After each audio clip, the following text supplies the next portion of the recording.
Халықаралық стандарттар бойынша Жапония әлемдегі ең қауіпсіз елдердің бірі болып табылады. Бірақ ТМД елдерінен Жапониядағы ең ауыр қылмыс не деп сұрасаңыз, олар 731 отряды, Невада-чан немесе қатты резонансқа ие болған кез келген басқа да қорқынышты қылмысты айтатын шығар.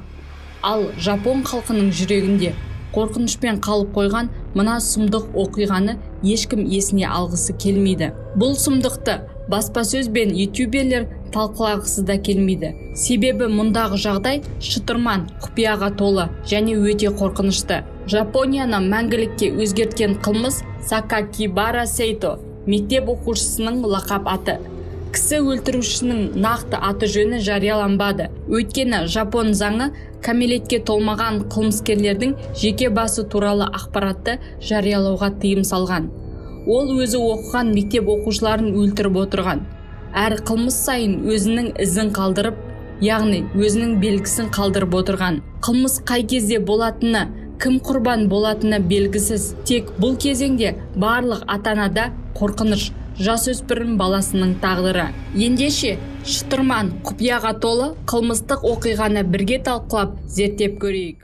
Сәлем достар, бұл Асия Директив арнасы. Сіздердің қолдауларыңызбен оқырман саны 5000-нан асты.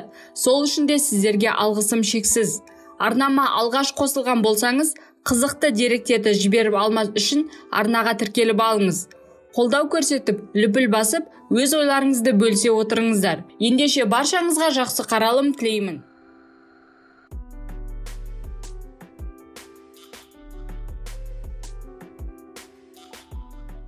«1997 жылдың ақпан айында Каба қаласындағы мектептен қайтып бара жатқан екі қызға біреу шабуыл жасайды. Қыздардың басының артқы жағынан балғамен ұрған. Оқушылар қылмыскердің түрін анық көрмеген. Бақытымызға орай, басынан ауыр жарақат алғанына қарамастан, екі қыз да толық қалпына келді. 16 наурызда осы жағдай тағы да қайталанды. Дәл солай басына балғамен ұрған. Бұл құрбандар 10 жасар Аяки Ямашита мен 9 жасар Казуми. Аякидің бас сүйегіне қатты зақым келген. Асқазаны өткір пышақпен жараланған. Шабуылдан кейін бір аптадан соң ол қайтыс болды. Ал Казумиге ауыр ота жасалды. Басқа құрбандармен салыстырғанда, Казуми қылмыскердің түрін анық көрген. Детектив барлық 4 шабуылдың артында бір адам тұрғанын түсінді. Ол өзінің визиткасын қалдырған. Қылмыстан соң басы кесілген жануарларды қалдырған. Бір жерден басы жоқ көгершінді, екіншісінен тиынды тапқан. Мамыр айының соңы болды. Белгісіз маньяктың соңғы шабуылынан кейін 2 ай өтті. Бірақ ол әлі де бостандықта жүр. Қала тұрғындары, ата-аналар, мұғалімдер мен оқушылар бұл қылмыскер бәрінен шаршады, немесе өз кінәсін түсінді, яғни ол маньяк кетіп қалған шығар деп қалыпты қорқынышсыз өмір сүрді. Бірақ бұл бейқам өмір ұзаққа созылмады. 24 мамырда жергілікті 11 жасар бала Дзюн Хассе жоғалып кетті. Барлығы оның жоғалып кетуіне дәл сол қылмыскер кінәлі деп күдіктенді. 27 мамыр күні таңертең мектеп тазалаушысы мектепке жақындап келіп, негізгі кіреберіске жақын жерде жатқан кішкентай қара заттарды байқап, жақындап, бұл үй жануарларының кесілген қалдықтары екенін түсінді. Оларға не болғанын түсінбей, уайымдап, ары қарай жүріп, бас қақпаның алдынан тағы бір затты байқап, мұқият тексере келе, бұл жай жануар емес, жоғалған бала Дзюнның басы екенін түсінді. 3 күн бұрын жоғалып кеткен сол бала. Көз орындары бос, аузынан құлағына дейін X белгісі салынып кесілген және жанына мұжылған қағаз қалдырған.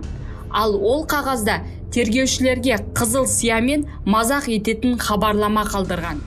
Бұл тек ойының басы ғана. Полиция егер шамаң жетсе мені тоқтат деп жазған. Және соңында Сакакибара Сейто деп қол қойылған. Сакакибара Сейто бұл қылмыскердің иероглифпен жазылған лақап аты. Саке, дьявол, роза, святой, борьба деген мағыналармен құралған. Мектептен батысқа қарай 500 метр жерде баланың басы жоқ денесі табылды. Ол мұқият жасырылған. Тексеріліс кезінде басы қол арамен кесілгені анықталды. Бұл ақпарат табылғанымен жаңа куәгерлер пайда болған жоқ. Бірақ газеттер мен телеарналар қылмыскер 30-40 жастағы өте күшті денелі адам болуы мүмкін деп болжады. Джунның басы табылғаннан кейін 1,5 аптадан соң ең ірі қалалық газеттердің редакциясына мекенжайы жоқ қоңыр конверт келіп түсті. Оның ішінде бір адам жазған 3 беттік хат болды. Хабарламада қысқаша айтқанда: мен осы ойын үшін өз өмірімді тігемін. Мен ұстаса, онда дарға асады. Полиция мені ұстау үшін мықты әрі табанды болу керексің. Өзгелердің жанын қинасам, мен өзім рахаттанамын, жетістікке жеткен секілді боламын. Бұл мектеп мені осылай тәрбиеледі. Мені оқшалануға, жалғыздыққа, қатыгездікке үйретті. Сол үшін де осы мектептен кек алудамын деп жазылған, және хаттың соңында тағы да Сакакибару Сейто деп қол қойылған. Осы бір дүрбелең уақытта жапондық бұқаралық ақпарат құралдарының бірі оның есімін қателесіп Анибара шайтанның раушаны деп атады. Бұл қателік қылмыскердің жаңалық редакторына тағы бір хат жіберуіне мәжбүр болды. Егер сіз менің атымды қате оқысаңыз, немесе көңіл күйімді бұзсаңыз, мен аптасына 3 көкөністі құртамын. Егер менің көзім тек балаларда деп ойласаңыз, қателесесіз делінген. Көкөністер деп ол жалпы жұртшылықты білдірген. Яғни егер біреу оның атын қате айтса, ол бір аптада кездейсоқ 3 адамның өмірін қиятынын айтты. Бұл хабарлама тергеушілерді шошытты. Бір айдан соң 28 маусымда детективтер қарқынды іздестіру кезінде жануарларды азаптайтын 14 жасар жасөспірім күдіктіні ұстады.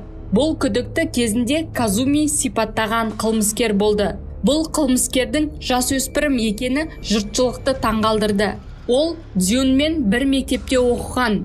Сенбіде 24 мамырда ол Дзюнды тауға қарай тасбақаны көрсетемін деп алдап апарған. Уәде берген тасбақаға барғаннан соң қарапайым жіппен буындырып өлтірген. Сол жерге денесін жасырып кеткен. Келесі күні қол арамен, қара дорбамен осы тауға қайта келіп, баланың басын кесіп, 27 мамырда таңертең ерте мектептің бастық қақпасына қойғанын түсіндіреді. Неліктен бұлай істеді деп сұрағанда, Азума жай ғана сол күні адам өлтіргім келді деп жауап берді. Ал Дзюн сол күні атасы мен әжесіне бара жатқанын көріп, тасбақаны жақсы көретінін біліп алдадым деген. Ал құрбанның басын мектеп қабырғасына неліктен қойғанын сұрағанда, біріншіден тергеушілер қылмыскер өз мектебіне әкелмейді деп шатастырғым келді. Екіншіден, бұл мектептен осылай өш алғым келді деді. Тергеу кезінде Азума барлық қылмысын мойындаған, 4 қызды да балғамен ұрғанын айтты. Ал Аяки туралы өз күнделігінде былай жазған: мен бүгін адам қаншалықты әлсіз сынғыш болатынына эксперимент жасадым. Кішкентай қыз маған қарағанда оны балғамен ұрдым, бірақ қызуқандылықпен қанша рет ұрғаным есімде жоқ делінген. Ал қыз өлгеннен соң тағы да күнделігіне былай жазған: кішкентай қыздың мамасы қызды өлгенін айтты. Сондықтан мені ешкім таба алмайды. Ал полиция іздестіруде. Бұл үшін мен Бамайдо Кишимге ризамын деп жазған. Ал Бамайдо Кишим деген кім? Ол әлі күнге дейін белгісіз. Бұл маньяктың табынатын құдайы секілді. Күнделіктегі қолжазбамен келген хабарламалардың жазуы бірдей, яғни бір адамның жазғаны анық көрінеді.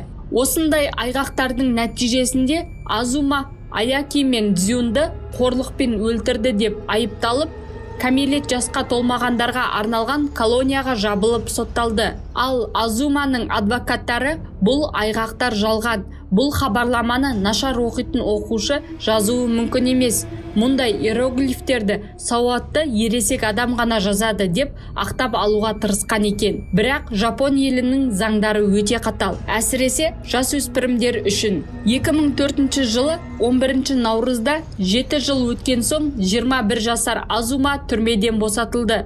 Бостандыққа шыққаннан кейін Азума тұтқынның 1997 жылғы кісі өлтіру туралы естеліктері атты кітабын басып шығарды. Жұртшылықтың наразылығына қарамастан, бұл кітап Азуманы бай адамға айналдыруға мүмкіндік берді. Және Азума құрбандардың отбасысына кешірім сұрап хат жазып, өзінің кітабында бірге жіберген. Халық арасында бір жағынан наразылық тудырса, бір жағынан бұл кітапқа қызығушылық та болды. Психолог мамандардың айтуынша, Азума өзін қатты жақсы көреді және осылай әрқашан көпшіліктің назарында жүргісі келетінін айтты.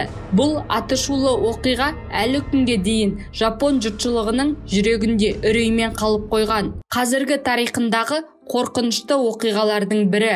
Міне достар, бұл шығарылым өз соңына жетті. Егер бұл оқиға ұнаса, қызықтырса, бейнені достарыңызбен бөлісе отырыңыз. Және қолдау көрсетіп, лүпіл басып, қызықты деректерді жіберіп алмас үшін арнаға тіркеліп алыңыз. Келесі қызықты шығарылымда кездескенше сіздермен болған Асия.